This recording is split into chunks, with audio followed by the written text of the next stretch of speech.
मांडी घाल. कस काय येईल दम तुला? मांडी घालायला दम येत असते का?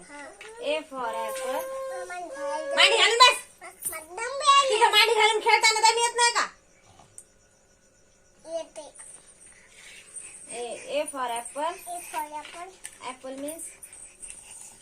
Means B for ball. Ball means चेंडू. तिला सांगू दे. सी फॉर नंतर काढीन. ती मोठी पाटी घेऊ का? कशावर दिसते? C for cat.